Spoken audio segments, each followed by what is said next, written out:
내가 그리스도와 함께 십자가에 못 박혔나니. 우리 찬양 드립니다. 내가 그리스도와 함께 십자가에 못 박혔나니 그런즉 이제 내가 산 것 아니여 오직 내 안에 예수께서 사신 것이라. 이제 내가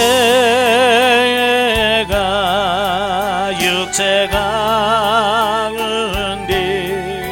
사는 것은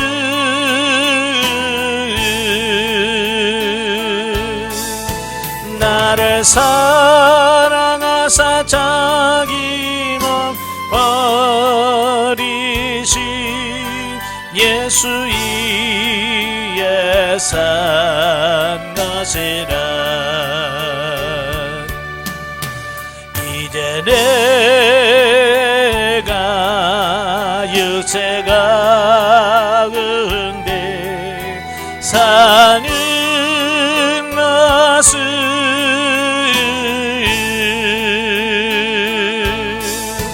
나를 사랑하사 자기 몸 버리신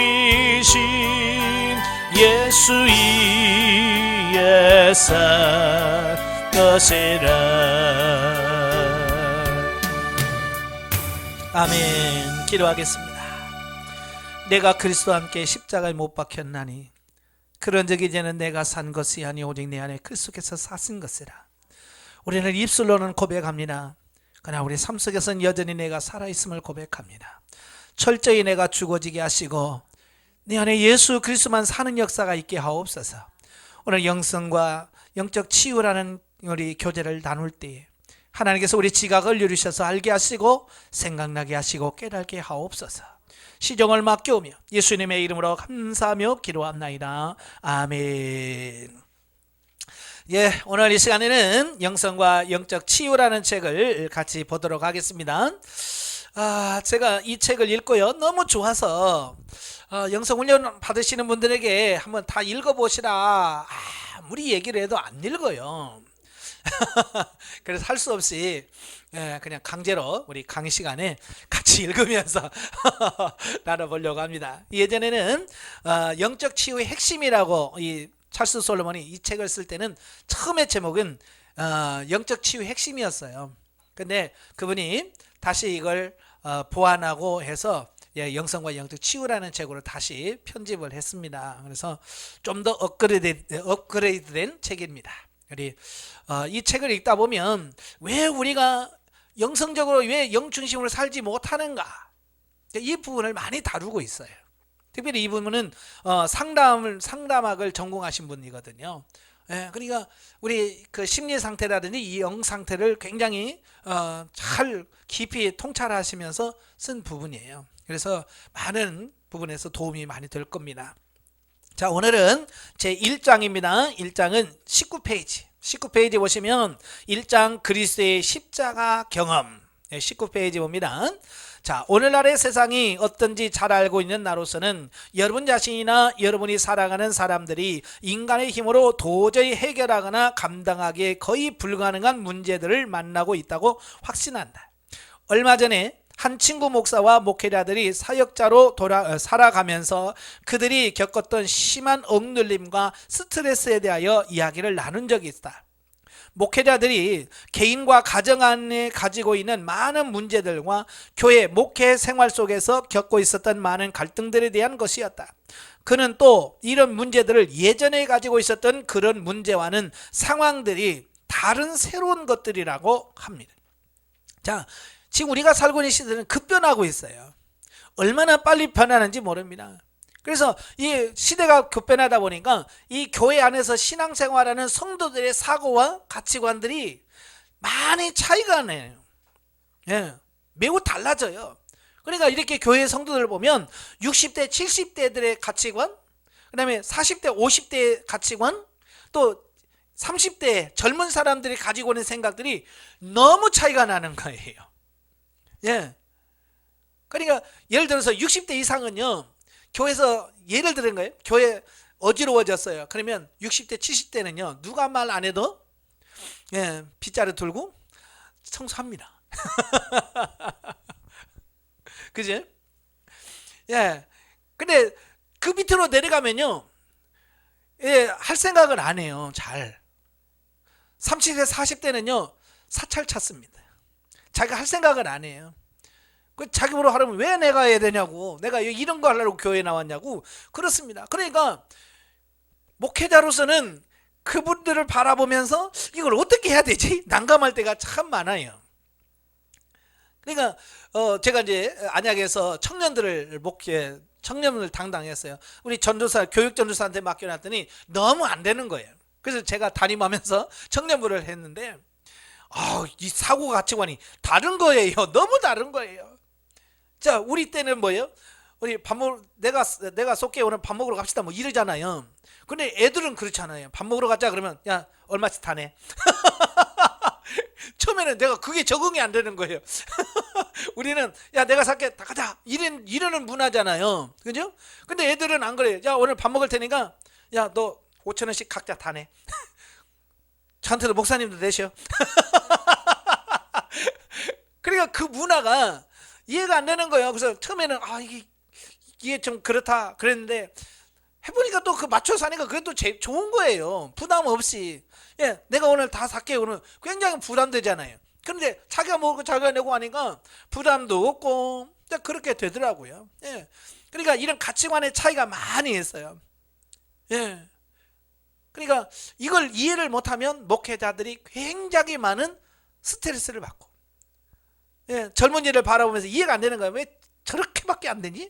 예, 왜 그들의 세계를 이해를 못하니까. 그러니까 목회자들이 많은 스트레스를 지금 나이 많으시는 목사님들이 받고 있습니다. 예. 오늘날의 신자들이 교회 생활에 대한 충성도가 계속 낮은 상태인데, 그것은 가정구조 파괴로부터 오는 아주 당연한 결과이다. 이는 낮은 교회 충성도와 또 목회자들이 항상 맡고 있는 다른 문제들 때문에 목회란 직업이 좋은 선망의 대상이 되지 못하고 있다. 이 교회에 대한 충성도라고 하는 말은, 예전에는 그래서 한 교회 다니면 그게 평생 자기 교회가 됐어요. 그죠? 그래서 할아버지, 아버지, 아들, 손자까지 계속 그 한 교회에서 같이 신앙생활하면서 대를 이어서 장로를 하고 뭐 이러면서 그 교회라 충성했단 말이에요. 근데 지금은 그렇지 않아요. 가족이 막 분화되니까, 그죠?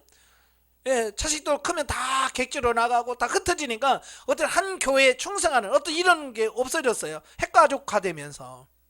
그리고 직장이 다변화되면서 자주 옮겨 다녀요. 그죠? 옮겨 다니다 보니까 어때요? 교회를 또 새로운 교회를 또 만나야 되고 하다 보니까 정말 이 교회에다가 내가 생명 걸고 대를 이어서 충성하는 어떤 이런 충성도가 예전에 비해서는 거의 지금 찾아볼 수가 없는 그런 상황이라 그 말이에요. 그래서 예전에는 미국에서도 목회자 그러면 인정해주고 참 좋은 직업이라고 생각해서 많은 사람들이 사명감을 가지고 지원했는데, 점점 갈수록 그런 힘들어지는 모습을 보면서 지원자들이 점점 줄어들어 가고 있어요. 우리 한국도 마찬가지. 계속해서 뭐가 떨어지냐면, 낮아지냐면, 그 지원율이 낮아지는 거예요. 예전에는 신대원 날리려면 3대 1, 5대 1 막 그랬거든요. 지금은 이제 2.1, 뭐 1점 몇 대 1. 나중에는 뭐요? 미달이 될 거예요. 좀 있으면 이제 미달 될 겁니다. 아무리 그냥 나중에 공짜로 다 신학 때문에 다 대준다고 그래도 안 올 때가 올 거예요. 왜? 시대가 그렇게 변하고 있어요. 나는 나의 친구가 우려하고 있는 것에 대하여 공감한다. 왜냐하면 내가 바로 그런 중압감과 싸웠고 경험하면서 또 그것 때문에 그런 문제들에 대한 답을 찾게 되는 계기가 되었기 때문이다. 이런 압박과 스트레스를 극복하고 하는 데 있어서 거부 혹은 거부감, 거부와 정체성에 대한 개념들을 이해하는 것이 매우 중요하다. 그리고 모든 사람이 다 상담자의 도움을 받기 힘들겠지만 누구에게나 실망을 주지 않는 하나님의 말씀과 최고의 상담자이신 성령님에게 나아갈 수 있다.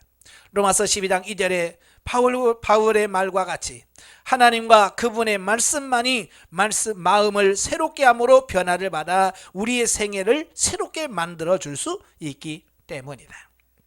자, 나의 경우에도 성경 말씀에서 구원에 대한 의미나 생애의 영적인 여정에 대한 해답에 대한 가르침을 받을 다른 도움을 필요로 했지만 그런 도움을 얻지 못했다. 우리가 이제 성경에 모든 답이 다 있다 알죠? 그죠? 근데 막상 우리가 성경 읽어보면 답이 나와요, 안 나와요? 성경에 답이 다 있다고 하지만 막상 성경 읽어도 답이 안 나올 때가 많아요. 이게 실제가 안 되는 경우가 너무 많은 거죠. 자, 이분이 자기가 이제 그걸 고백합니다.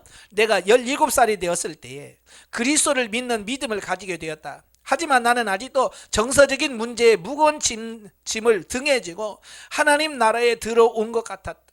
생활 속에서 여러 가지 스트레스는 물론 매일의 정상적인 활동을 하는데 여러 가지로 어려움을 겪고 있었다. 나는 다른 사람들 앞에서 나의 이러한 열등감을 숨기려는 노력과 함께 내가 실제 가지고 있는 열등감보다 더 많은 억누림을 받으면서 성장의 시기를 보내게 되었다. 다른 학생들보다 평균 이상의 다소 높은 지능과 학습 능력을 가지고 있었음에도 불구하고 세상의 삶을 영위하는 것에 실패할 것이라고 느꼈다. 정말 나는 나의 고교 시절은 불행하였다. 나는 졸업식을 견딜 수 없는 나라는 존재로부터 도피하는 날로 여겨졌다. 그러니까 17살부터 신앙생활을 하고 하나님을 알았지만 그가 뭘 가지고 열등감을 가지고 있는 거예요. 열등감에 빠지다 보니까 다른 사람은 내가 못한 것 같고 자, 이런 것에 빠지는 겁니다. 이분이 머리가 나쁜 게 아니라 다른 사람보다도 공부도 잘해요. 그러면서도 자기 열등감에 빠져서 나는 항상 다른 사람도 못하다라고 생각을 한다는 거예요. 자, 낙제하게 될 것이라는 느낌을 가지면서도 대학에 가기로 결정하였다. 대학에 들어간 뒤 첫 학기 동안에 꽤 열심히 공부하였다. 전 과목 A 학점을 받고 학과장 우수 학생 명단에도 올랐다. 그런데도 열등감은 사라지지 않았다. 나는 내가 평균 이상의 성적을 유지할 수 있다는 것을 인지하고 있었다. 하지만 계속되는 열등감으로 인하여 나는 모든 학생들이 나보다 훨씬 많이 잘 알고 있다고 느끼고 있었다. 나의 어린 시절의 환경은 나의 머리와 감정이 서로 다르게 돌아가도록 하는 프로그램으로 입력되어 있었다. 열등감이라고 하는 게 뭐냐면 내가 다른 사람보다 못하다고 생각하는 그 느낌을 말하거든요. 자, 이런 게 다 여러분에게 있죠? 차이는 있지만 대부분의 사람들이 다 있습니다. 이게 많이 있는 사람이고 적게 있는 사람이 있습니다. 저도 굉장히 열등감이 많은 사람이거든요. 그러니까 늘 내가 다른 사람보다 잘한다라고 생각을 못하고요. 늘 다른 사람보다 못하다는 생각을 하고 사는 게 제 현실입니다. 근데 다른 사람들이 아니에요 목사님 잘해요. 그래도 저는 아니에요. 겸손한 것 같지만 겸손한 게 아니라 내 열등감에 저도 그게 있어요. 근데 보통 이 머리의 생각과 감정이 서로 다르거든요. 이게 하나가 되어야 하는데 이게 달라요. 이게 사춘기라고 하는 시기가 바로 그런 시기거든요. 다 여러분들 사춘기 거쳐봤죠? 사춘기는 뭐냐? 이 머리의 생각과 감정이 서로 달리 돌아가는 겁니다. 그래서 사춘기를 지나고 나면 이게 어느 정도 지나면 이게 하나가 돼요. 그래서 이제 정상적인 삶을 살아가게 되어지는데요.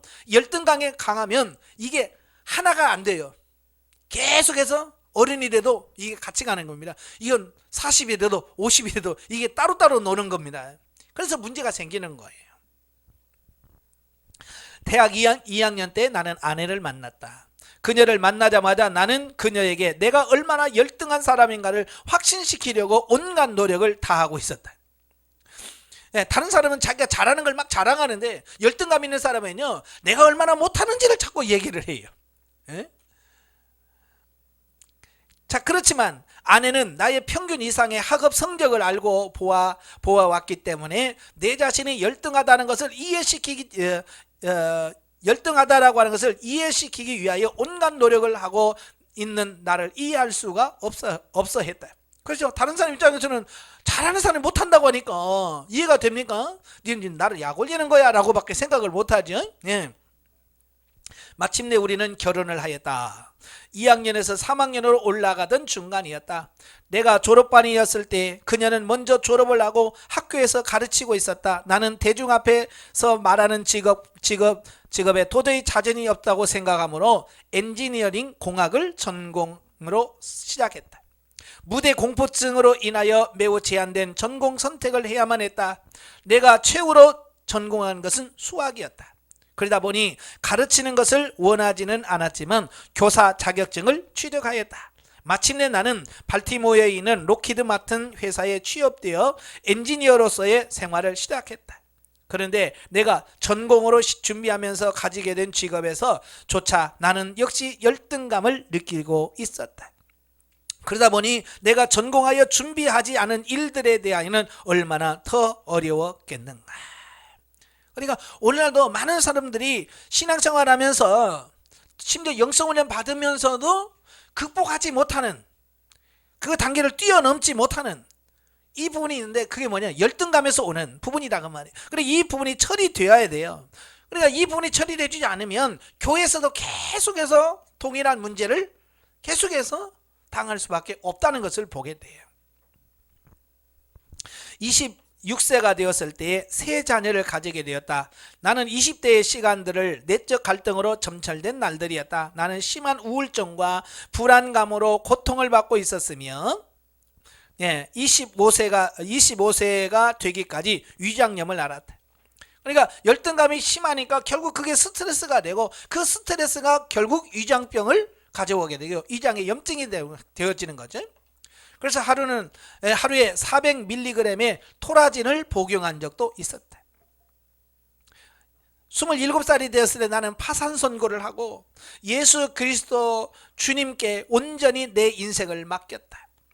교회에 열심히 나가며 매우 열심히 교회 봉사도 했다. 그러나 주님을 위하여 전신을 바쳐 일한다고 필연적인 영적 성장이 이루어지는 것은 그것이 아니라는 사실을 발견하게 됐다.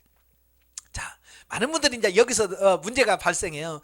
아, 내가 문제가 있구나. 예수님을 찾아야지. 그러면 어떻게 합니까?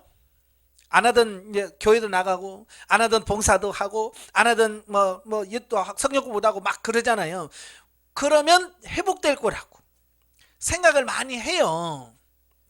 그렇지만 이 저자도 그랬지만 그것을 통해서 자기 자신이 결국 그걸 통해서 영적 성장이 되지 않는다는 것을 나중에서 발견하게 되는 거예요. 지금도 많은 사람들이 그러고 있어요. 그러니까 좀 내가 믿음이 시그렀다라고 느껴지면 그분들은 뭐예요? 아, 내가 오늘부터 봉사 좀 해야지. 그래서 막 성가대 가서 봉사하고 또 어디 가서 하고 막 이런단 말이에요. 그래서 이 사람들은 뭐냐, 뭔가를 함을 통해서, 봉사를 함을 통해서 자기가 영적으로 성장하기를 원하고, 다른 사람한테 그래, 나가 말이지 교회에서 봉사를 이렇게 그래서 자기가 지금 영적으로 성장해 가고 있다라고 자꾸 착각하고 있는 건데, 여러분, 봉사가 영적으로 성장케 할 수는 없어요. 결국 뭐냐면 영적인 성장이 없이 봉사하다 보면 결국은 뭐가 되냐, 탈진이 옵니다.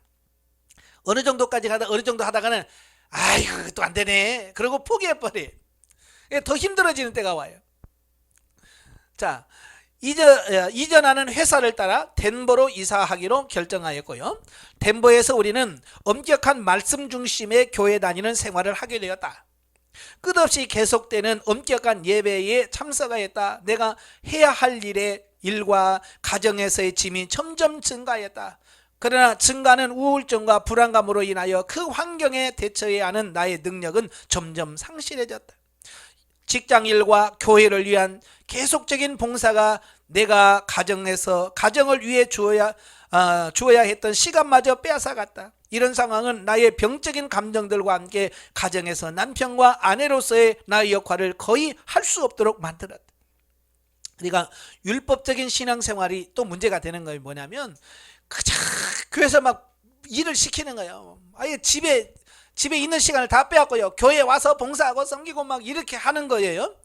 어찌 보면 겉으로 보면 저 사람은 교회에 와서 살아, 그러니까 믿음이 좋을 거야 라고 생각할 수 있는데요, 그렇지 못하다는 얘기예요. 그러니까 교회 일에 너무 하다 보니까 남편으로서 아내에 대한 책임을 다하지 못하고요, 또 부모로서 자녀들을 감당해야 될, 케어해야 될 이것을 감당하지 못하게 되고, 그래서 결국은 뭐냐면 문제가 더 커지는. 그러니까 보통 보면 그러잖아요. 교회 가서 막 일하고 집에 오자마자 뭐예요? 아이고 피곤해 하고 쓰러져 버려. 그러니 이제 가정에서 와서 자녀들에게도, 자녀들과 놀아줘야 되고, 자녀와도 대화도 해야 되고, 뭐 또 해야 되네. 애들이 아빠 그러면 피곤해. 자, 제가 그렇게 되니까 그 아이들은 누가 필요해요? 아버지가 필요하잖아요. 그 아버지를 통해서 배우고 아버지와 관계 속에서 넓혀가야 될 부분이 많거든요. 예, 그죠? 어렸을 때 아버지와 관계가 결국은 성장해서 하나님과 나와의 관계가 결정된대요. 옛날 우리 어른들은 자식들하고 놀아줬나요? 안 놀아줬죠. 예. 옛날 어른들은 그래서 부르면 시끄러! 그렇지. 어떻게 요즘은 다양해서 왜? 뭐 도와줄까? 이런 부모 있었어요 예전에?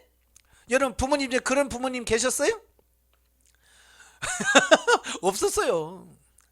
저도 참 그게 고민이었거든요. 아니 아버지는 일찍 돌아가셔서 안 계셨으니까 뭐 아버지하고 대화할 수도 없었고, 저희 어머니밖에 없는, 어머니 혼자 막 우리 자식 새끼 먹이 살리는 거 새벽부터 밭에 나가서 일하고 정신없죠. 밥도 막 빨리빨리 먹어야 빨리 가서 일하시니까 빨리 먹어 빨리 먹어. 그래서 밥 먹을 때 뭘 얘기하면 얘놈아 복달 하나 밥 먹어.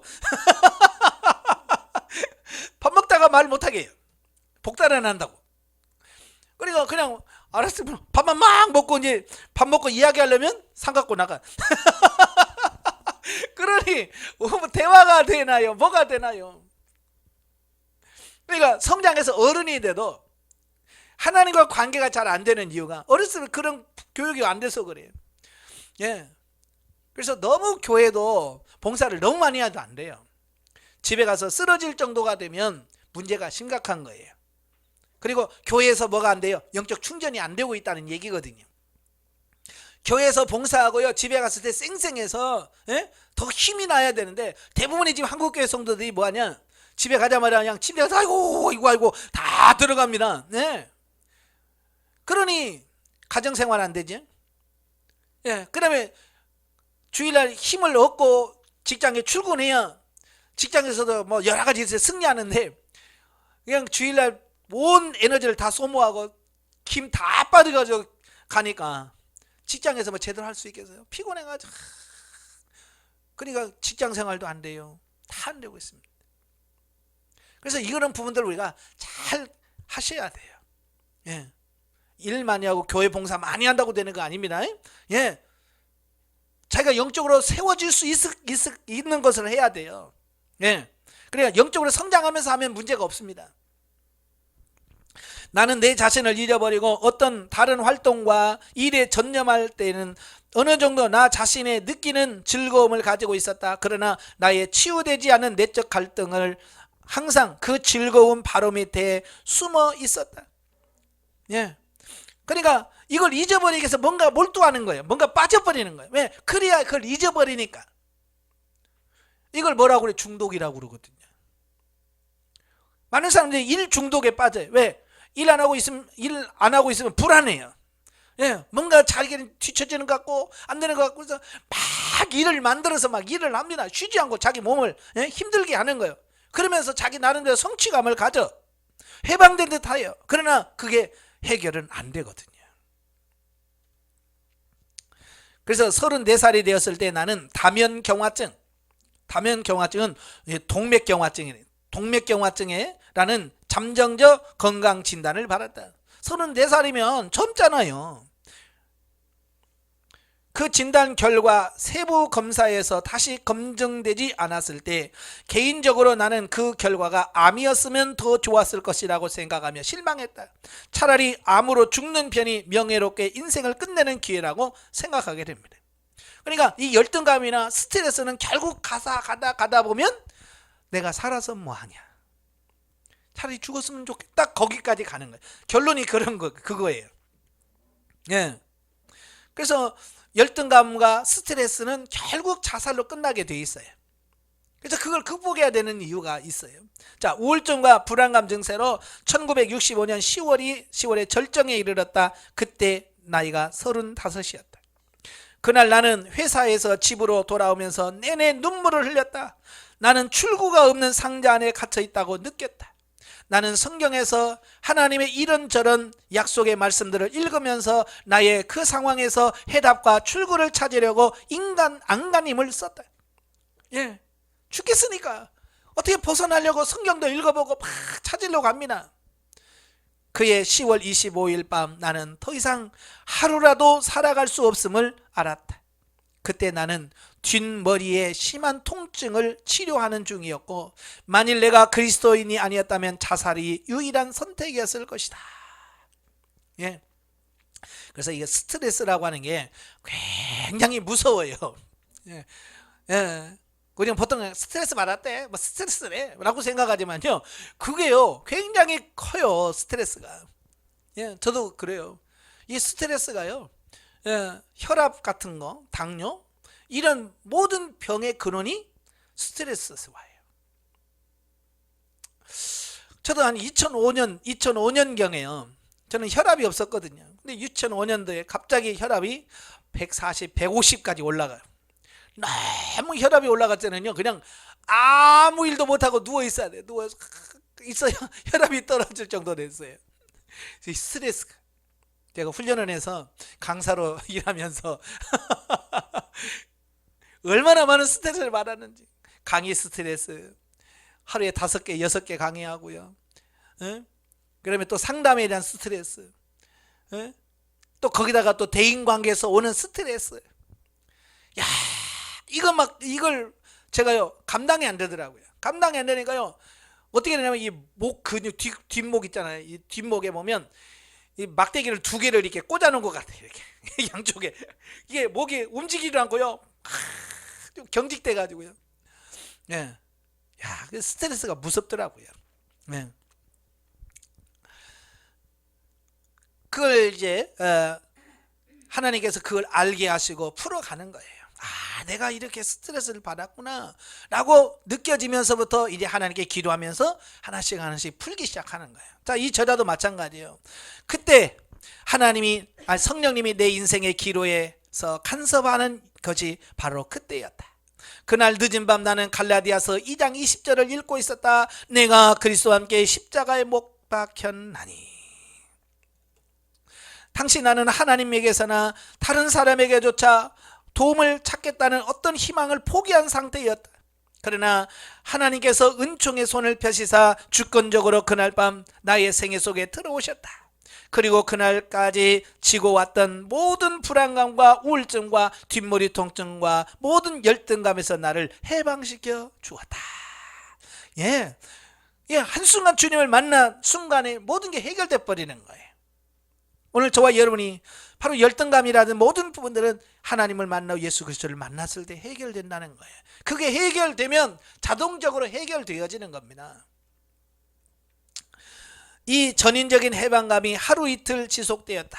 그리고 나자 다시 옛 감정들이 뇌리 가운데 들어오곤 했다.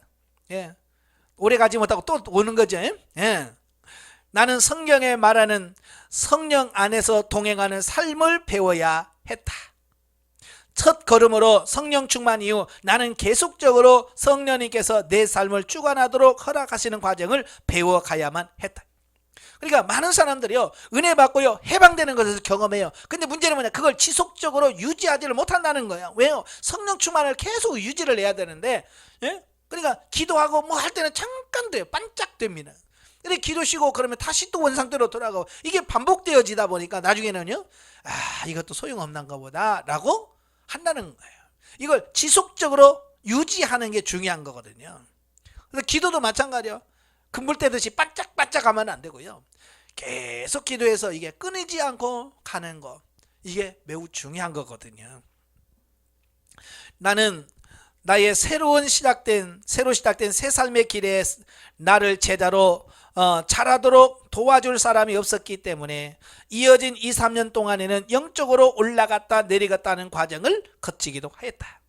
참 중요한 게 뭐냐, 영적 지도자가 있다는 게 중요한 거거든요. 나를 옆에서 멘토해 줄 수 있는 멘토가 있다는 게 굉장히 중요한 거예요. 근데 이 저자는 그게 없었어요. 그러니까 계속해서 올라갔다 내려갔다 이걸 반복해서 경험할 수밖에 없고, 그런 과정 속에서 이제 정리를 하게 된 거죠. 그 첫째 동안 나는 풍성한 삶에 관한 주제의 책들과 전기와 자서전들을 비롯하여 100여 권의 책을 읽었다. 나는 또한 하나님께서 내 생애 속에 행하신 것을 신학적으로 이야기하여 바울 서신을 연구하면서 많은 시간을 보냈다. 2년의 시간이 지난 뒤 나는 하나님께서 나의 감정적인 연약함들로부터 나를 자유롭게 해주셨다면 마찬가지로 다른 사람에게도 동일한 일을 할 수 있으라는 확신이 들었다. 예, 내가 되어진 걸 보니까 이러면 다른 사람도 이런 나 같은 고민하고 있는 사람들을 해결해 주겠네? 라고 하는 부분이죠. 저도 영성훈련을 하는 이유도 이거예요. 제가 고민하고 갈등했던 부분들이 이 훈련을 통해서 제가 경험되어지고 체험되어지고 해결되었거든요. 그러니까 그게 너무 좋아서 나만이 아니라 내가 변화됐다면 다른 사람도 변화되겠네. 그래서 제가 영성훈련을 계속 지금도 하는 이유거든요. 바로 이분은 자기가 해결되는 것을 경험하면서 이제 다른 사람을 도울 수 있게 되는 어떤 이런 부분들을 보게 되죠. 그러니까 이 솔로몬이라고 하는 분은 자기가 그런 환경을 거쳐봤기 때문에 그런 사람들을 도울 수 있게 되어지는 거예요. 그래서 하나님은 하나님이 일하기를 원하시는 사람들에게 이와 같은 과정을 거치게 하셔요. 그래서 몸이 심히 아팠던 분들이 결국 치유 사역을 하더라고요. 그러니까 정신병을 알아봤던 사람이 정신병 치유를 하고, 귀신 들려봤던 사람들이 귀신을 쫓아내고, 자, 그렇게 하도록 하나님께서 이렇게 미리 경험시켜주는 거예요. 그걸 통해서 그를 배우게 하는 거죠. 그래서 고난은 훌륭한 교사, 그런 자체가. 상담 현장이야말로 내가 발견했던 해답들을 서로 나눌 수 있는 좋은 기회가 되리라는 생각이 들었다. 그리고 나는 콜로라도 대학교 상담학 석사 과정에 등록하였다. 당시에는 아직도 상담한 과정에서 영적인 내용이 주목을 받지 못하던 시절이었다. 그러니까 그때 당시 상담에도 심리 상담이라든지 이런 부분이 있었지만 영적인 부분을 상담하는 곳은 없었어요. 나는 상담 선교 사역을 위한 나의 이런 결심을 안고 기도하고 있었는데 주님께서 이사야에서 두 말씀을 주셨다. 이사야서 58장 10절부터 11절. 줄인 자에게 내 심령을 통하며 괴로워하는 자의 마음을 만족해 하면 내 빛이 흑암 중에서 발하여 내 어둠이 낮과 같이 될 것이며 나 여호와가 너를 항상 인도하여 마른 곳에서도 내 영혼을 만족해 하며 내 뼈를 견고케 하리니 너는 물된 동산 같겠고 물이 끊어지지 아니하는 샘 같으리라. 1969년 12월에 나는 석사과정을 마쳤다.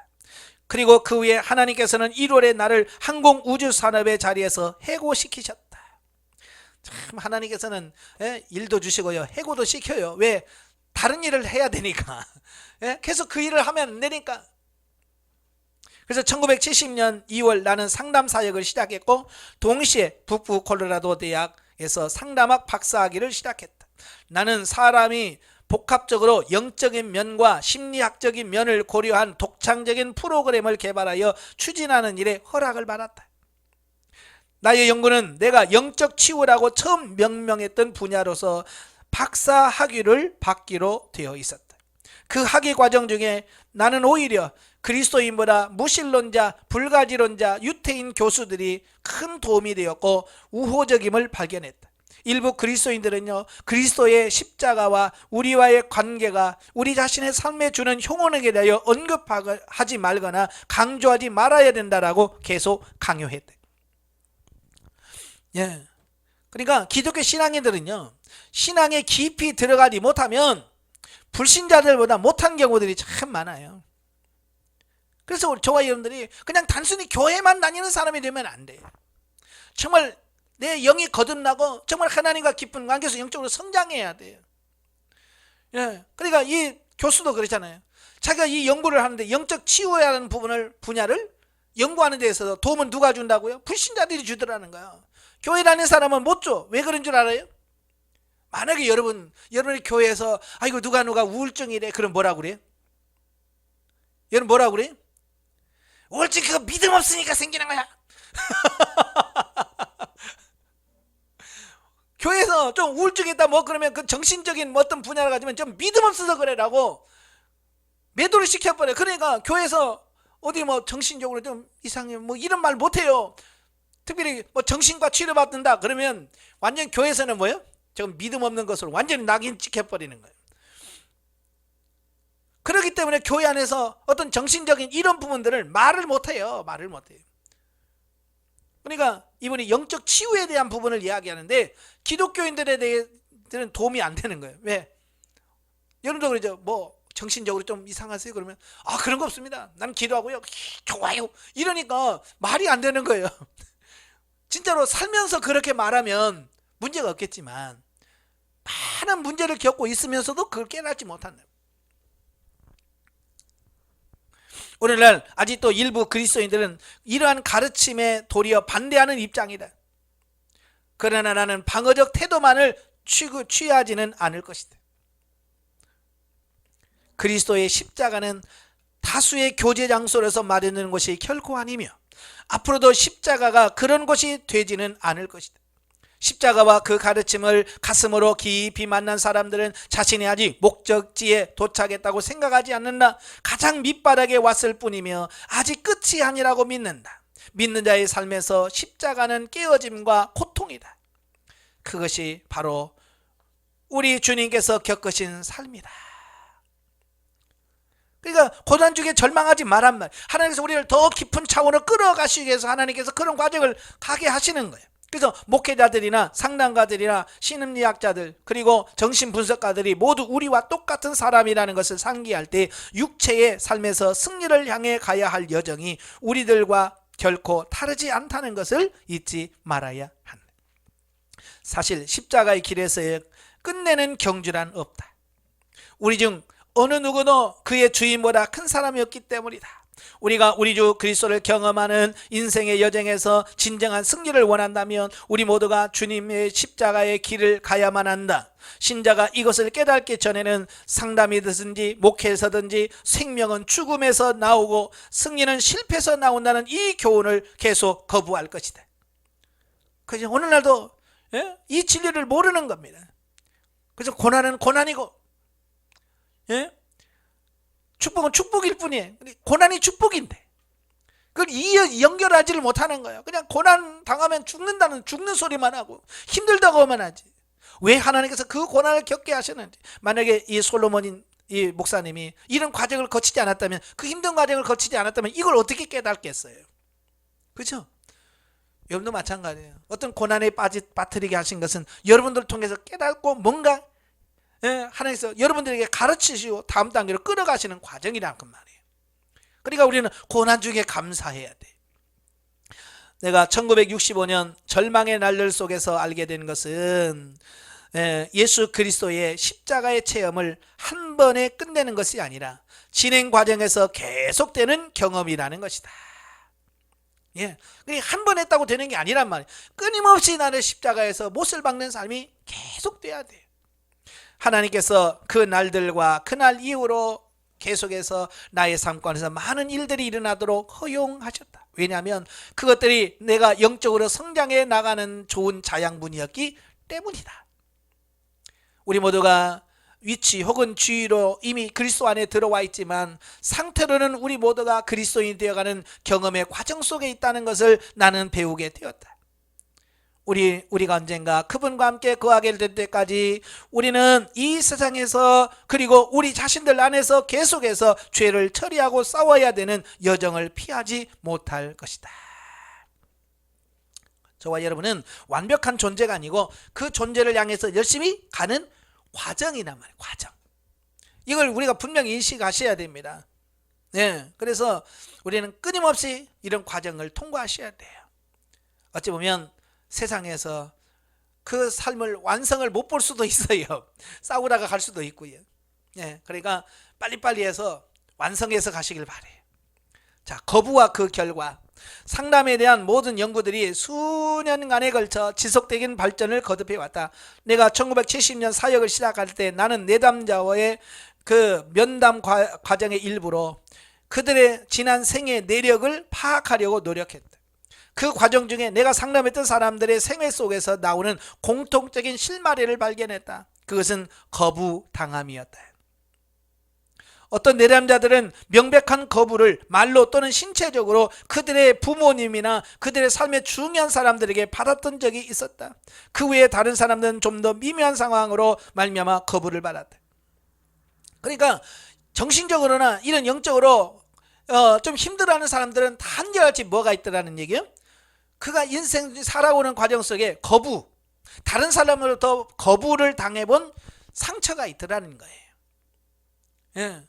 그러니까 어렸을 때부터 여러분들이 부모로부터 거부, 형제로부터 거부당하는 이런 부분들이 상처로 남아있고요. 그 상처가 치유되지 않은 한 내가 정상적인 삶을 살아갈 수가 없더라는 거예요. 그러니까 이분이 상담을 하다 보니까 파고 들어가 보다 보니까 이건 어렸을 때부터 그가 받은 상처가 문제가 되더라. 이걸 발견하게 되는 거예요. 부모들에 의하여 공개적으로 거부를 받았던 사람들은 그것에 대하여 분노와 불신 등을 기억하며 마음속에 간직하게 되었다. 그렇지만 이들은 현재 정서적, 사회적 관계에서 어려운 적응력과 과거 어린 시절을 잊을 수 없는 거부 사건들과의 연관성에 대하여 전혀 알지 못하고 있었다. 그러니까 어렸을 때부터 부모로부터 거부, 버림을 받은, 쉽게 말하면 고아들이죠. 고아들인 경우에는 그 안에 이미 상처가 있는 거예요. 상처가 있는데 문제는 뭐냐? 그 상처가 있는 것도 모르면서 그냥 살아가 버리는 거예요. 그래서 순간순간 대인관계 속에서 그 상처로 인한 뭔가 막 나오는 겁니다. 그러니까 어렸을 때 부모로부터 매를 맞고 자랐다든지, 뭐 이런 상처들이 많잖아요. 어렸을 때 성추행 당했고 뭐 성폭행 당하고 이런 것들이 있잖아요. 그러면 그 사람들이 성장하면서 그 상처들이 그대로 남아 있어요. 그래서 어른으로 살 때에 그게 삶으로 그냥 나온다는 거예요. 상처로. 그러니까 자기들도 그래. 내가 왜 그런지 몰라 그러는 거예요. 대인 관계 속에서 계속 문제를 일으키면서도 내가 왜 그런지 몰라. 성질을 내면서도 그래. 성질 내면서도 내가 왜 성질 내는 줄 몰라. 근데 그 성질을 내는 그 원인을 찾고 들어가면 어렸을 때 그가 부모님이나 형제로부터 당한 거부감이라든지 어떤 폭력이라든지 이런 것을 통해서 받은 상처가 있기 때문에 그렇더라라고 하는 사실인 거예요. 그러니까 미묘한 방법들로 거부당했던 사람들은 적지 않은 감정적 손상을 받았지만 그 근원에 대하여 인식하지 못하고 있었다. 어떤 사람들은 실제로 그들의 부모님들이 그 자녀를 찾고 싶지 않다는 말을 들었다. 이건 직접적으로 거부하는 거죠. 반면에 다른 사례는 부모들이 그들을 양자로 다른 사람에게 주었을 경우도 있다. 자, 예를 들면 어릴 때 입양아가 되었던 자녀들은 명백하게 거부당했던 것이다. 그들을 낳은 부모들이 다른 방법이었어서 어쩔 수 없이 그렇게 하였다 하더라도 입양된 자녀들은 대체로 거부당했다고 생각한다. 그런 거부의 행위를 당한 것은 무엇인가 자신이 잘못되었다거나 부족해서라고 생각을 합니다. 자책감이죠. 그래, 내가 뭐가 문제가 있으니까 우리 부모님이 나를 버렸겠지 라고 하는 스스로 자기를 자책하는 그런 마음이 있는 거예요. 어떤 사람들은 그런 거부를 당했지만 당시 그것을 거부라고 인식하지 못하기도 했대. 여기서 내가 뜻하는 거부라고 하는 것은 의미 있는 사랑의 결핍을 의미하는데, 그러니까 우리가 사랑을 받아야 될 때 그 사랑을 풍족하게 받지 못하는 상황을 거부라고 이분은 표현한 거예요. 거부당함이란 거기에 연결된 사랑이 없다는 뜻이 아니라 무조건적으로 충분히 채우고 세워주는 사랑이 없었다는 것이다. 거부당함의 결과는 보통 사랑을 받거나 주는 능력의 결여로 그 결과가 나타납니다. 사람들은 다 여러 가지 많은 원인으로 거부당함을 느낀다. 그러니까요, 오늘 어른이 됐지만 어른으로서의 삶을 살아가지 못하는 게 뭐냐면 어렸을 때 부모로부터 충분한 사랑을 받아봤어야 되는데 충분한 사랑을 받고 채워보지를 못한 거예요. 그러니까 어른이 돼서도 역시 문제들이 발생할 수밖에 없다는 얘기를 하고 있는 거예요. 그러니까 제가 한 10년이 돼서 10년 전에 제가 극동방송을 듣고 가는데 그 정태기 목사님이라고 심리 상담하시는 분 있잖아요. 기독교인 상담하는 그 프로 라디오에서 그거 하더라고요. 어느 남자분이 사연을 올렸어요. 그게 뭐냐면 자기 부인이 다른 사람들과 있을 때는 아무렇지도 않는데 단둘이만 있으면 갑자기 아기가 된대요. 그래서 혀 짧은 소리 나니 여보 이거 해주세요 그러면서 꼭 아기들이 하는 것처럼 이 부인이 자꾸 그렇게 한다는 거예요. 그러니까 이 나이는 지금 몇 살인데 아기 같은 행동하니까 그게 그렇게 싫다는 거예요. 그래서 막 뭐라고도 해보고 뭐 또 했는데도 안 된다는 거야. 안 돼. 그래서 어떻게 하면 좋아요? 라고 사연을 올린 거예요. 그러니까 정태기 목사님이 그런 말씀을 하시는 거예요. 그분은 아마 부인은 어렸을 때 자기 아버지로부터 충분한 사랑을 받지 못했을 거다. 그러니까 어렸을 때 아버지로부터 충분한 사랑을 받지 못하고 살아보니까 그걸 채워야 되는데 아버지가 못 채웠어. 그래서 그 사랑을 이 남편으로부터 채우기를 원한다는 거예요. 이걸 채웠어야 되는데 못 채웠으니까 어차피 그걸 채워야 되는데 그래서 남편에게 그 사랑을 받고 싶어서 자꾸 아기 때 못 받아봤으니까 그 아기 때 흉내를 내면서 야뻥 이거 뭐 해주세요 하면서 자꾸 그러는 거야. 근데 남편은 그걸 모르니까 아이고 나이가 몇 살인데 이러고 자꾸 구박만 하니까 그게 안 채워지는 거예요. 그러니까 계속해서 그게 반복되어진다는 거예요. 그러니까 그분이 뭐라고 하냐면 그걸 충분히 받아주세요. 마치 아기 다루듯이 그걸 받아주시고 품어주시고 해보시면 그게 채워지면 그런 게 없어질 거예요 그러더라고요. 바로 이분이 말씀하는 것과 비슷하죠. 대부분의 많은 사람들이 그러니까 여러분도 그러잖아요. 특별히 여성분들이 그래. 남편들이 나이가 60인데 애기 같아요 그러잖아요. 왜요? 어렸을 때도 부모로부터 그 충분히 채워주지 않았거든요. 그러니까 그 어리광을 아내를 통해서 채우려고 하는 거예요. 근데 아내 입장에서 보면 이게 나이가 몇 살인데 뭐가지고 애기가고 뭐 사랑해달라니까 그게 마음에 들어요 안 들어요? 안 들어요. 그래서 이 영감태기가 그러면서 자꾸 구박을 하고 자꾸 그런다는 거야. 그러니까 그 사랑을 채워주질 못하니까 자꾸 애기짓을 반복해서 한다는 거야. 그러니까 그 애기짓을 빨리 버릴 수 있게 하는 방법이 뭐냐? 충분히 채워주고 사랑으로 채워줘야 된다. 아시겠지? 그러니까 남편이 애기짓을 한다. 이건 부모로부터 사랑이 충만히 채워지지 않은 빈 구멍이 있기 때문에 빈 구석이 있기 때문에 그러는 거예요. 그럴 때 아내가 충분히 그걸 해줘야 돼. 아내가 그렇다? 남편이 충분히 그걸 채워주면 이게 채워지면 그 다음부터 정상적인 삶이 나오게 되더라고요. 예. 그러니까 우리 예전에 뭐 부모로부터 충분히 사랑받고 자라본 사람이 몇이나 돼요? 그죠? 아마 별로 없을걸요. 그래서 지금 이혼율이 높아지고 막 하는 이유가 뭐예요? 예, 어렸을 때 부모로부터 충분한 사랑을 받았어야 하는데 그걸 받지 못하거든요.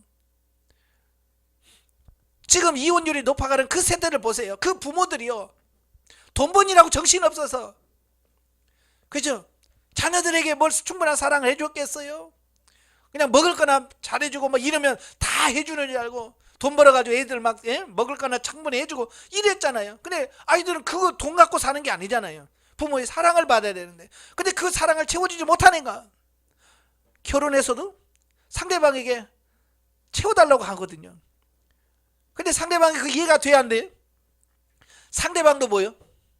사실은 상대방도 자기도 그게 안 채워져서 상대방을 통해서 채우려고 하는데 서로가 둘이 채워달라고만 나한테 해줘 그러니까 이게 둘 중에 누구라도 제대로 하나만 서 있으면, 그죠?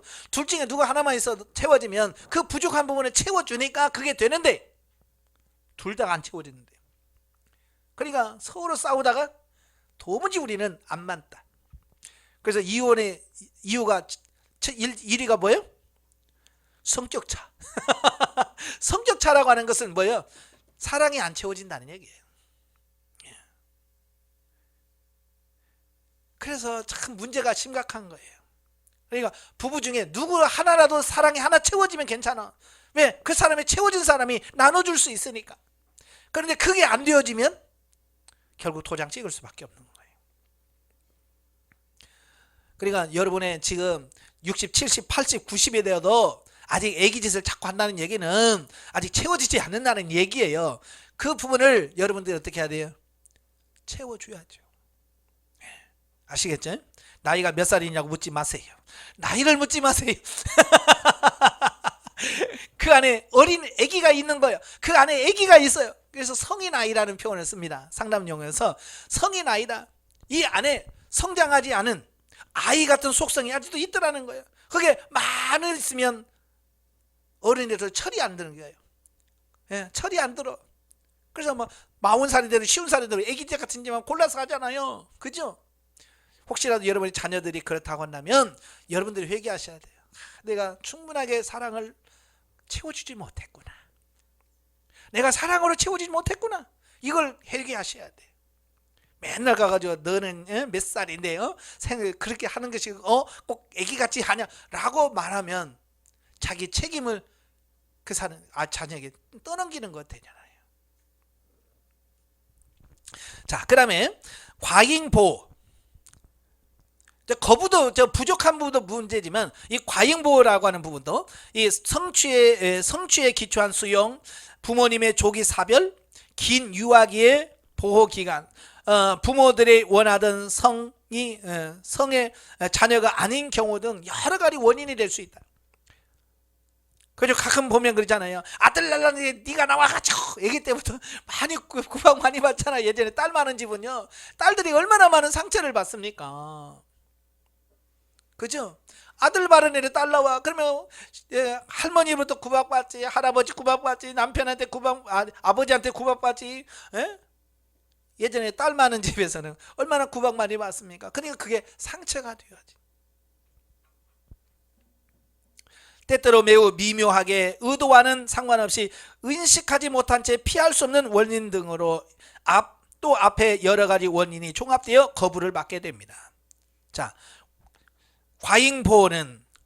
과잉보호를 받는 자녀는 자기 나이에 맞는 결정을 스스로 하도록 허락되지 않았으므로 자신감이 무엇을 스스로 결정하는 능력을 개발하지 못하게 된다. 그러니까 사랑의 결핍도 문제지만 과잉보호 역시 문제가 되는 거예요. 그러니까 과잉보호하는 부모들은 누구냐? 사랑의 충만을 채워보지 못한 사람들이거든요. 사랑에 배고픈 사람들이에요. 그러니까 그 배고픔을 내 자녀에게는 물려주지 않으리라. 그래서 그게 또 다른 상처가 뭐냐? 과잉보호예요. 그래서 너 하지마, 내가 다 해줄게. 그래서 막 해주는 거예요. 모든 걸 다 해주는 거. 그게 좋은 것 같지만 그 아이에게는 또 다른 상처가 되는 거예요. 그게. 그러니까 사랑의 결핍도 문제지만 과잉보호 역시 문제다. 네. 부모들은 부주의하게도 자녀에게 무엇을 결정하는 능력이 없다고 말합니다. 그래서 보통 보면 얘가 뭘 알아요? 얘는 못해요. 그러면서 부모들이 대신 해주는 거죠. 그러면 그 자녀들은 자신이 열등감하다고 여기면서 어떤 열등감 콤플렉스를 계속 가지고 나가게 된다. 그의 부모들은 그를 매우 사랑하므로 그를 위해 모든 것을 다 한다. 그러나 그런 부모의 행동이 자녀가 한 인격으로 자라가기 허락하지 않는 결과를 가져온다. 이것은 결코 의도하지 않았던 것이므로 부모님도 자녀도 잘못되어 가고 있는 상황에 대하여 인식하지 못한다. 그러니까 과잉보호하면서도 옆에서 너무하네. 내가 부모로서 해주는데 뭐가 문제냐라고 말하지. 그래, 내가 문제요라고 말하는 사람이 없다는 얘기예요. 과잉보호로 망가진 자녀는 그 부모에 대하여 불완전한 양면성을 가지게 된다. 그는 자기 부모에 대한 자기에 대한 부모님의 사랑 때문에 그들을 사랑한다. 반면에 부모님의 과잉보호 때문에 또한 분개도 한다. 보통 부모님들이 그에게 했던 것에 대하여 인지하지 못하므로 그는 이유 없이 그들에게 분노의 감정을 가지고 생각한다. 그리고 또한 미움과 분노의 감정을 가지고 감사하게 생각지 못했던 것에 대한 죄책감을 느낀다. 자녀가 하나인 경우가 여러 자녀인 경우보다 훨씬 더 과잉보호 현상을 가져오기 쉽다. 그죠? 옛날에 자식들이 많으니까 과잉보호지 결핍은 왔어도 과잉보호지 않았잖아요. 근데 요즘에는 딱 자식들 하나밖에 안 나. 그러니까 예? 너무 과잉보호를 해가지고 이제 그게 사회 문제가 되는 이런 부분들을 보게 돼. 뭐 우스운 얘기로 뭐 직장에 이제 나중에 성장해서 직장에 갔는데 출장 가라니까 잠깐만요 우리 엄마한테 물어보고요. 아니 직장에서 출장 가는데 부모한테 물어보고 가는 그 사람이 이게 뭐예요? 과잉보호예요. 마마보호잖아. 그 누가 만들어서 그렇게? 부모가 그렇게 만들었다고 말이에요. 그것도 문제입니다. 예. 또 성취에 기초한 수용의 문제가 또 문제예요. 이제 자녀의 부모들이 자녀를 사랑하는 데 있어서 있는 그대로 자녀이기 때문이 아니라 그가 성취한 무엇 때문에 사랑한다고 생각할 때, 즉 행위를 근거로 수용을 할 때 거부함을 느낀다. 그의 좋은 것은 수용을 받으나 그의 인격이 거부를 받기 때문이다. 그러니까 이거 성취에 대한 부분은 이런 거야. 너 시험 100점 맞으면 내가 사랑해주고, 예? 100점 못 맞으면 너 벌 받고, 이런 거 있잖아요. 이게 뭐예요? 성취에 기초한 수용이거든요. 그러니까 자녀들 부모한테 사랑을 받고 인정받으려면 어떻게 해야 돼요? 막 그걸 해야 되는 거야. 예? 그러니까 자녀로서 사랑을 받으려고 하는 것이 아니라 사랑을 받기 위해서 뭔가를 해야 된다는 뭐 이런 것 때문에 그가 또 다른 상처를 받게 돼. 그러니까 부모의 역할이 계속 중요한 거예요. 그래서 부모의 죽음이나 이혼으로 부모를 잃은 자녀는 그의 의식하는 기억에 앞서서 느끼는 거부를 경험한다. 그러나 본인은 전혀 그것을 이해하지 못할지도 모른다. 유사한 경우로서 보통 아이들보다 더 오래 인큐베이터 안에 있던 아이는 부모의 잘못이 아니라 다만 의학적 필요에 의해서 그렇게 했다 할지라도 사랑이 떠난 공간을 경험했다고 볼 수 있다. 그래서 그런 것이 어린 아이에게 정서적 상처를 남기게 될지도 모른다. 우리는 보통 인큐베이터에 있는 걔가 뭘 안다고 그러죠. 근데 그것이 다 또 상처로 남아있더라는 거예요. 요즘 뭐 태교의 중요성에 대한 부분을 말잖아요. 뱃속에 있는 애기 그 뭐 이만한 게 뭘 알아요. 그런데도 그 영향이 있더라는 얘기예요. 자, 내가 만난 한 부인은 이 세상에 태어나서 3개월간을 인큐베이터에서 보냈대요. 근데 그분이 23살이 되기까지 그의 부모들이 자기를 사랑한다는 것을 전혀 받아들일 수 없었다. 틀림없이 그가 인큐베이터에 있는 동안 거기 누워서 그의 부모님들이 자기를 미워한다고 생각하진 않았을 것이다. 그러나 인큐베이터 안에 혼자 누워있는 동안 그녀의 감정에 만들어진 어떤 결핍의 공간이 부모의 사랑이 그 후에 풍성하게 있었는데도 불구하고 그것을 받아들일 수 없게 하는 결과를 초래했다는 겁니다.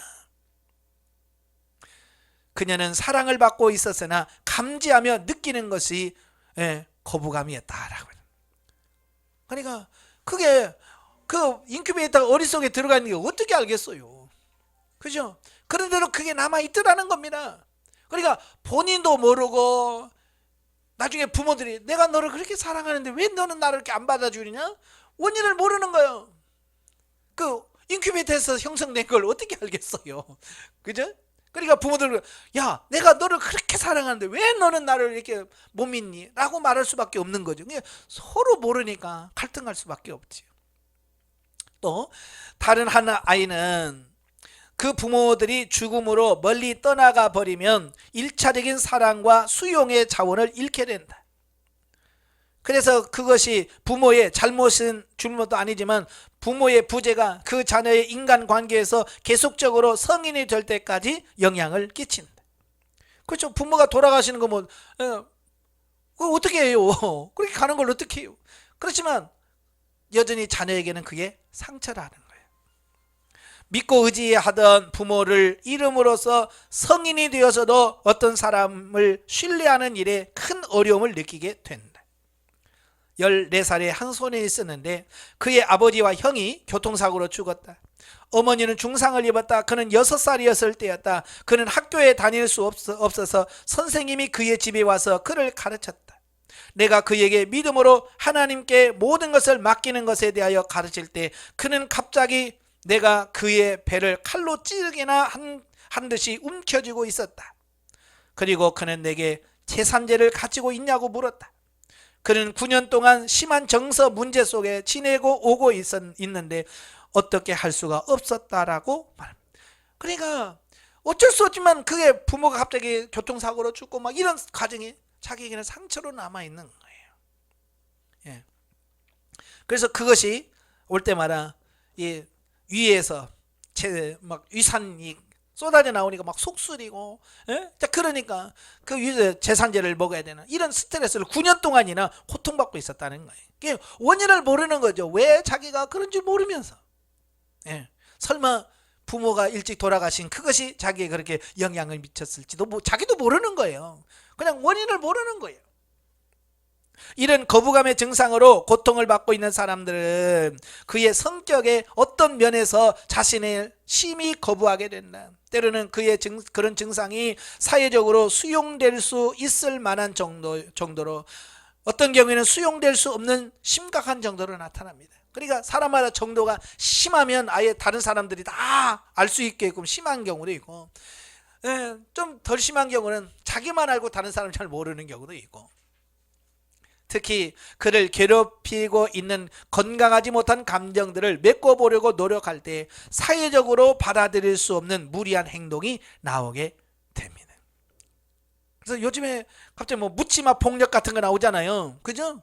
그냥 길 가다가 그냥 아무 상관없는 데 가서 때리고, 그런 폭력. 왜냐하면 그 안에, 자기 안에 있는 그 모든 부분들이 있기 때문에 그런 행동이 나오게 되더라는 얘기예요. 자신의 인격이 당했던 거절의 기억과 영향은 그 거부당함의 정도와 그 지속된 기간에 따라 달라진다. 그리고 그것이 일어나는 때에는 그 사람의 나이에 따라 다르다. 때로는 사랑이 많은 할아버지나 할머니 또는 어떤 특별한 사람들이 어린아이의 삶에 있어서 거부의 결과를 줄일 수도 있다. 그죠? 부모를 일찍 여기 있어도 좋은 할아버지 할머니 밑에서 사랑을 풍성히 받으면 그 부모의 없음에 대한 부분도 채워줄 수 있는 어떤 그런 부분이 있다는 거예요. 문제는 아무도 없을 때, 그 사랑이 채워지지 않았을 때는 문제가 심각한 거예요. 자, 거부를 당했던 사람은 자기 자신뿐만 아니라 다른 사람들, 자기의 배우자까지도 거부하게 된다. 그러니까 이거 한번 부모로부터 버림당한 사람들은요, 결혼해서도요, 결혼 생활이 완만하지가 않아요. 왜? 아내에 대한 불신? 못 믿는 거예요. 아무리 사랑한다고 해도 이 남자가 또 나를 언제 버릴지 모르는 그런 불안감이 있는 거예요. 그래서 의처증이 생기고 의부증이 생기고, 그 한번 버림받은 그 결과가 그게 나오는 거거든요.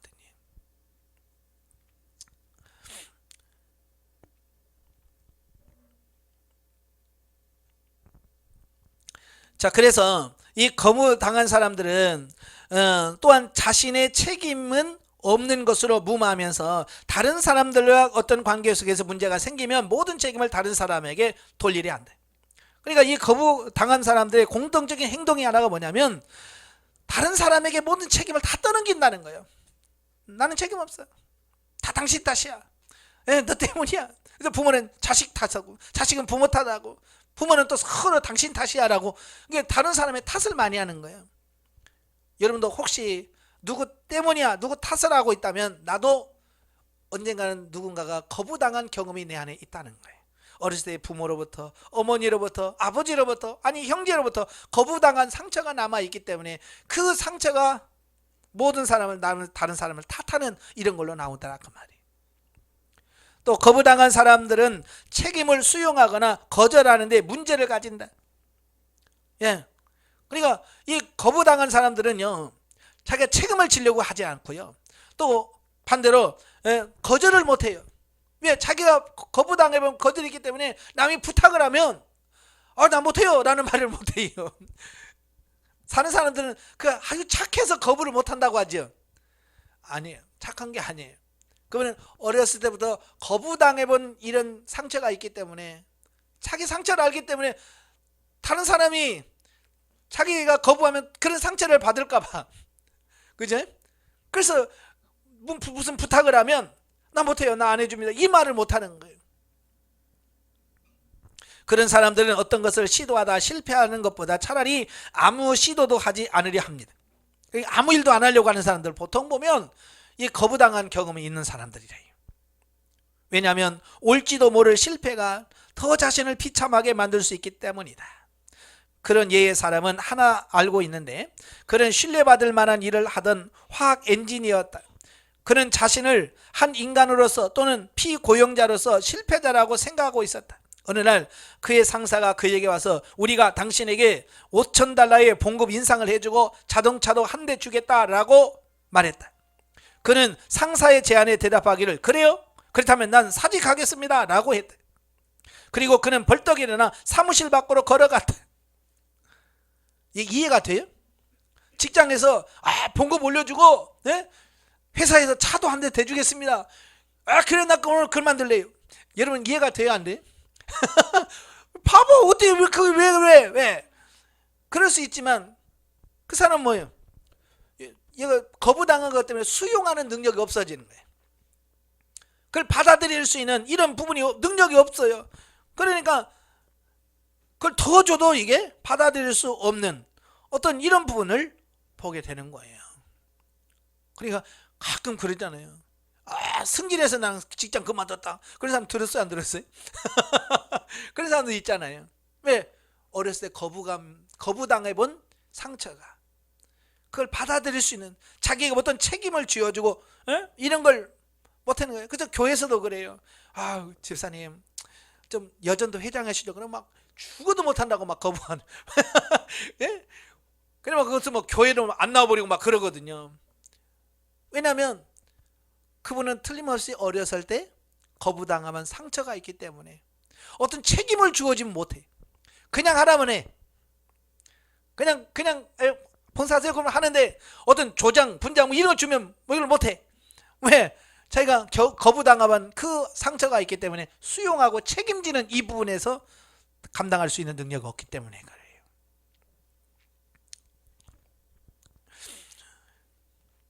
그는 그의 내적 갈등과 열등감이 너무 심해서 더 이상 책임을 받아들일 수 없다고 느꼈다. 거부당함의 원인과 결과는 나의 거부의 출입 그리고 거부의 증후군과 수용의 길을 참조하길 바란다. 자, 거부 증상에 대한 좋은 해답은 수용이다. 예. 그러니까 마음이 치유되어지고 넓혀졌을 때 그게 가능하다 그 얘기예요. 그러나 사람의 수용이 거부감으로 아주 못된 짓을 해놓은 뒤에 상한 감정들을 온전히 치유하기란 힘든 것이다. 그것은 도움이 된다. 그러나 시한부의 궁여지책일 뿐이다. 그러나 그리스도 안에 받아들여지고 수용받는 체험만이 진정한 치유가 나타납니다. 그래서 받아주는 부분이 있어야 돼. 그래서 예수님 뭐라고 했어요? 수고하고 무거워진 자 다 내게로 오라. 그래서 예수님께서 주님이 이렇게 다 받으셨구나. 그 예수 그리스도 안에서 그 수용을 경험하고 체험하면 이 상처가 치유가 돼. 그래서 다른 사람도 내가 품을 수 있는 사람으로 바뀌어지는 거예요. 근데 그게 안 되어지면 이게 안 되는 거예요. 내가 먼저 넓혀져야 되고요. 치유가 돼야 돼. 아시겠죠? 여러분을 치유하고 품을 수 있는 분은 누구예요? 예수님밖에 없잖아요. 그 다음에 정체성. 정체성의 중요성과 그것이 우리 존재에 전체 영향을 미치는 여러 면에서 또한 나의 상담의 한 부분이 되었다. 한 사람이 그의 정체성을 무엇으로 보느냐, 또는 그가 자신을 위하여 형성하기를 원하는 정체성이 무엇이냐, 또 그가 수용하기 위하여 어디를 찾는가를 결정하기 때문에 중요하다. 그러니까 자기의 정체성을 모르면 헤맬 수밖에 없는 거예요. 오늘 신앙생활 하면서도 자기 정체성을 모르는 사람들은 막 헤매고 돌아다녀. 그래서 이단은 다 찾아다니는 사람 봤어요. 참 어떻게 참 희한해요. 꼭 찾아가는 게 이단만 찾아가. 예. 그래서 하나님의 교회 갔다가 신천지에 갔다가 또 빠져나와서 어떻게 해서 빼놓으면 또 엉뚱한 데 또 가서 또 구원파에 앉아있고, 예? 그러고 있어요. 왜? 정체성을 몰라서 그래요. 대부분의 신자들은 거부감의 정도에 따라 긍정적이든 혹은 부정적이든 그들에게 주어진 정체성과 함께 살아갑니다. 예.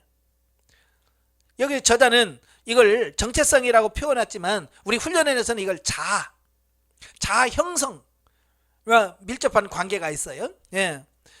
그렇지 않으면 그들이 자신을 위하여 스스로 세운 정체성과 함께 살아간다. 예, 우리 자아고 왜 어떻게 형성된 그 자아 안에서 우리가 살잖아요. 그죠? 그래서 많은 사람들, 소위 자수성가한 사람들이 자신의 한 일에 대하여 결코 만족하지 못한다. 대부분의 사람들은 정체성은 물질이나 돈이나 사람이나 권력이나 성취나 또는 그런 것의 결핍 위에 세워져 있다.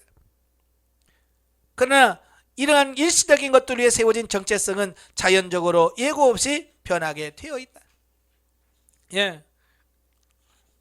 사도 바울은 우리의 육적인 정체성과 영적인 정체성을 구분합니다. 그래 육적 자아와 영적 자아를 구분하죠. 사도 바울은 즉 사람의 차원과 속성에 기초한 정체성과 성령의 능력을 통하여 주어진 정체성은 우리가 구분해야 돼요. 다시 거부의 문제를 생각할 때 받아들일 수 있는 육적인 정체성을 치유할 수 있는 것은 진정한 영적인 정체성뿐이다. 그것만이 유일하고 올바른 그리스도와의 관계로서 우리에게 줄 수 있는 정체성이네. 예. 그러니까 영적인 정체성이 바르게 돼야 돼요. 우리가 영성을 영이 바로 서야 된다라고 제가 늘 강조하죠. 예. 이 영적인 문제가 해결이 되어야 육신적인 문제가 해결이 되는 거예요. 그러니까 왜 많은 사람들이 실패하는 이유가 뭐냐면 영적인 부분을 터치를 못해요. 육신적인 것만 가지고 하니까 조금 되는 것 같지만 진짜 변화가 안 나타나는 거예요. 육체, 즉 자연적 차원, 자연 차원에서 우리는 교육과 경험에 의해서 어떤 방향으로 프로그램화되어 있다. 어떤 사람은 그의 정체성이 돈과 물질의 축적을 통하여 성취되도록 프로그램화되어 있다. 예. 그래서 어떤 사람은 돈의 자아가 완전히 돈 하면 막 돈만 위해서 사는 사람이 있어. 왜? 이미 그의 정체성과 자아는 돈에 딱 프로그램화 돼 있기 때문에 그래요. 그래서 우리가 아무리 돈이 최고가 아니잖아. 돈이 그렇지 뭐 그러면 그래도 이해를 못하는 거예요. 왜? 그 사람은 이미 그걸로 프로그램화 돼버려서 그래요. 또 어떤 사람은 물질, 뭐 다른 거, 취미라든지 어떤 도박이라든지 이런 거 있잖아요. 이미 그 속에 딱 프로그램화 되어 있어요. 근데 그거 하지 마라 그러면 그러면 이 사람은 뭐예요? 그러면 나보러 죽으라고? 왜냐면 그 사람 그렇게 프로그램화 되어 있기 때문에 그거 하지 말라면 삶에 의미가 없어. 그래서 술 마시는 사람한테 마시지 마 그러면 그럼 인생 살지 말라고 그렇게 한다고요. 왜? 그 사람은 모든 게 술로 이게 정체성이 확립이 되어 있기 때문에 그렇다 그 말이에요.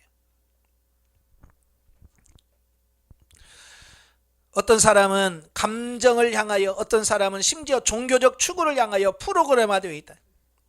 예, 이 종교성도 마찬가지예요. 종교에서 너무 프로그램에서 막 그냥 그 종교 활동만 하는 거예요. 왜? 그렇게 프로그램화 되어 버렸기 때문에 그런 거예요. 자, 복음적 신자들에게는 앞에 모든 것들이 거짓되고 만족을 주지 못하는 정체성을 안다. 그죠? 우리는 압니다. 이게 잘못됐다는 거 알죠? 왜냐하면 우리의 진정한 정체성은 그리스도 안에서 우리가 누구인가 라고 하는 기초 위에 서 있기 때문이다. 많은 신자들이 그렇지만 그들이 하나님의 영광에 이르기까지는 참된 정체성을 찾지 못한다. 데이비드 니드햄은 이 중요한 진리를 그의 생득권이란 책에서 설명하고 있다. 문제는 많은 사람들이 잘못된 정체성, 즉 그들의 마음을 새롭게 함으로 변화를 받은 것이 아닌 이 세상의 풍조에 맞춰 만들어진 정체성을 따라 살고 있기 때문이에요. 그렇죠? 육적 자아를 따라서 살아가기 때문에 이게 해결이 안 되는 거예요. 육적 자아는 처리가 돼가지고 파쇄돼야 되고 영적 자아, 새로워진 자아로 살아야 돼요. 근데 그게 안 되면 살 수가 없는 거예요. 그래서 영성훈련이 왜 중요한지를 아셔야 돼요. 예? 이 문제의 해답은 많은 사람들이 소위 말하는 그저 단순한이라고 표현되는 삶이지만 그것은 우리의 개인적인 역사 위에 세워진 정체성으로 우리 속에 들어있는 죄의 영향을 그리스도 안에 있는 우리의 완전한 정체성과 바꾸는 것이다. 그런 전환을 위해서는 정말로 기적이 필요하다. 그러나 이것은 오직 성령께서 주권하시는 기적이다. 성령께서 우리의 옛 정체성의 일부를 무마시키려고 우리의 삶 속으로 들어오신 분이 아니라 다만 왕 중의 왕이신 주님의 자녀로 속한 받은 왕의 자녀로 참된 신분의 정체성을 시작하게 하시는 것이다. 바울은 우리 안에 이루어진 이것을 이렇게 묘사했습니다. 우리 주 예수 그리스도의 하나님 영광의 아버지께 지혜와 계시의 정신을 너희에게 주사 하나님을 알게 하시며 너희 마음의 눈을 밝히사 그의 부르심의 소망이 무엇이며 성도 안에서 그 기업의 영광의 풍성이 무엇이며 그 힘의 강력으로 역사하심을 따라 믿는 우리에게 베푸신 능력의 지극히 크심이 어떤 것임을 너희로 알게 하시기를 구하노라. 그 능력이 그리스도 안에서 역사하사 죽은 자들 가운데서 다시 살리시고 하늘에서 자기의 오른편에 앉히사. 에베소 1장 17절 20절 말씀인데요, 죽음에서 예수 그리스도를 일으키신 동일한 하나님의 능력이 예수님의 부활을 통하여 이루어진 것 같이 우리의 믿음을 둘 때 우리 안에서 역사하게 됩니다. 바울은 이렇게 기록합니다. 곧 우리가 원수 되었을 때 그 아들의 죽으심으로 말미암아 하나님으로 더불어 화목되었은즉 화목된 자로서는 더욱 그의 살으심을 인하여 구원을 얻을 것이니라. 자, 우리의 정체성은 우리가 그리스도 안에서 누군가에 기초하고 있다. 그것은 나 어떤 다른 사람의 노력으로 되는 것이 아니라 오직 믿음으로 주장할 수 있는 것이다. 우리는 우리의 육적인 정체성을 그리스도의 생명으로 바꿈으로 실패 인생이 승리의 인생으로 바꿔진다. 모든 과거의 속임에서 해방되었다. 예수께서 그를 따르는 자들에게 말씀하셨다. 누구든지 나를 따라오라. 오려거든 자기를 부인하고 날마다 자기의 십자가를 지고 나를 쫓을 것이니라. 많은 사람들이 자아와 자아 부인이 진실로 무엇을 의미하는지에 대하여 잘못된 개념을 가지고 있다. 어떤 이는 세상적인 즐거움을 부인하는 것이 명령을 이루는 것이라고 생각한다. 어떤 이는 십자가를 지는 것이 심한 장애 아동을 돌보는 일 등을 함으로 어떤 짐을 지는 것이라고 생각한다. 그렇지만 명확한 것은 우리가 자아가 무엇인지를 알지 못하면서 우리 자신을 부인하는 것은 어려운 일이라 할 것이다. 예, 저와 여러분 이미 자아에 대해서 다 아시죠? 자아에 대해서 수없이 제가 강의를 했고요. 예, 그 자아에 대해서 강의 들어서 아실 거예요. 그 자아를 알아야 뭐가 되냐? 자아 부인이 일어나는 겁니다. 뭘 알아야, 그죠? 간첩이 누군지 알아야 간첩을 잡지. 간첩이 누군지 모르면 못 잡습니다. 우리도 자아가 누군지를 알아야, 뭔지를 알아야 자아를 처리할 수 있습니다. 오늘 많은 사람들이 신앙생활해요. 교회 다닙니다. 근데 변화가 없는 이유는 뭐냐? 여러분 교회 다니는 집사님은 자아가 뭔지 아냐고 물어봐요. 몰라요. 자아가 뭔지 모릅니다. 자아가 뭔지 모르는 사람들이 무슨 변화를 가려보겠어요? 변화 없습니다. 유추해서 생각해보자. 당신이 알고 있는 어떤 여학생이 15살이고 미혼인데 임신이 되었다. 낙태는 선택할 수 없다. 그래서 소녀는 입양하러 그 아이를 보내기로 굳게 마음먹었다. 그런 상황에 있는 한 소녀에게 그 아기를 포기하거나 포기 않거나에 앞서 그 아기를 보기를 당신은 권하겠는가?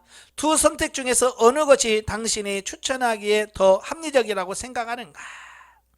그러니까 15살 먹은 미혼인 소녀가 아기를 낳았어요. 근데 아기를 낙태는 안 되고 낳고 그걸 입양 보내는데 보고 나서 입양을 보낼 것인가? 하면 그냥 보지도 않고 그냥 낳고 그냥 보지도 못한 채 그냥 보내는 게 낫겠는가? 이건 어느 편이 낫겠느냐라고 하는 질문이에요. 이건 어느 편이 나을 것 같아요? 안 보고? 자, 안 보고 손 들어봐요. 자, 안 보고, 보고. 다 손 안 들어요? 이런 일이 없으면 좋겠죠? 자, 여기서, 자, 이럴 때, 그는 아기를 낳고 그를 보지 않고 병원을 떠나는 것이 이별의 충격을 피하기에 더 쉬운 길이 될 것이다. 과연 그런가? 그죠? 안 보고 그냥 애가 어떻게 생긴지 모르고 그냥 보지 않고 내보내는 게 쉬울 것 같지만 원래 당신은 그럴 수 있어요. 그죠? 그때 당신은 그게 더 훨씬 더 쉬울 수 있습니다. 그러나 그 소녀를 현실 상황에 있는 그대로 마주쳐 보았는가? 당신은 결코 가지고 있지 못하던 것을 주워버린 적은 있는가? 그 아기를 보지 않고는 이 사건 전부에 관하여 비실제적인 안목밖에는 없다. 그렇다. 그 소년은 그의 태 속에서 그 아기를 인태하여 가지고 다녔다. 그러나 그것과 아기를 들고 소유하고 있다는 것과는 차이가 있다. 일단 어린 엄마가 아기를 소유해서 안아보고 포용해 주다가 하루 정도라도 지낸 후 입양 부모에게 건네줄 때는 이별의 현실, 그 실제가 엄청난 힘으로 체험되어진다. 이럴 때 극한 슬픔과 이별의 고뇌 과정을 겪을 수 있게 된다. 우리 각자는 이런 질문을 해볼 필요가 있다. 내가 내 아기를 소유해서 키워봤는가? 그렇지 않으면 내가 살고 있는 정체성이 아직도 실제를 느끼며 살고 있는가? 우리들 각자는 우리의 정체성을 검토해 보아야 한다. 그리고 주님 예수 그리스도 안에서 우리의 진정한 정체성을 온전히 살려고 한다면 우리가 버려야 하는 그 정체성을 똑바로 바라보아야 한다. 진실로 우리가 그리스도 안에서 하나님의 자녀로서 너무나도 사랑을 받고 수용받는 우리의 새로운 정체성이 기쁨과 축복을 알기를 원한다면 우리는 일생 동안 형성되어 있었던 우리의 어린 아기를 버려야 한다. 그래서 우리 안에 어린 아기란 뭐예요? 상처받은, 성장되고 성숙되지 못한, 사랑이 결핍되어진 내 안에 있는 자아를 말합니다. 이 부분들이 처리가 되어야 우리가 온전한 승리의 삶을 살 수 있습니다. 오늘 많은 성도들이 신앙생활을 하면서 교회에서 직분은 목사, 권사, 장로라고 하면서 그렇게 살지 못하는 이유는 우리 안에 이런 어린아이가 들어있기 때문에 그렇다라는 사실이. 그렇죠? 장로인데 장로 같지 않은 장로 있어요, 없어요? 목사인데 목사 같지 않은 목사 있잖아요. 왜? 그 안에 이런 어린아이가 들어있어서 그런 삶을 살지 못하도록 하고 있어요. 그래서 그런 부분들이 치유가 되고 처리되어야만 진정한 삶이 나오게 되어지는 이 부분을 보게 되는 거예요. 오늘 이 일과를 통해서 1장을 통해서 우리가 분명하게 알아야 됩니다. 왜 내가 신앙생활에서 왜 변화되지 못했던가? 또 왜 우리 남편이, 우리 아내가, 왜 우리 자녀가 왜 저런 삶을 살 수밖에 없는가? 이 부분을 정확하게 인식을 하시고 그 부분을 놓고 하나님 채워주세요. 내 안에 있는 어린 아이가 처리되기를 원합니다. 기도하시고 그 부분이 해결이 되어야 그 다음에 성장하고 성숙한 삶이 나올 수 있다는 거 꼭 기억하시길 바랍니다. 기도하겠습니다. 은혜로우신 아버지, 우리가 인생을 살면서 우리가 알든지 모르든지 우리는 때로는 많은 거부감 속에서 상처 속에 살아왔습니다.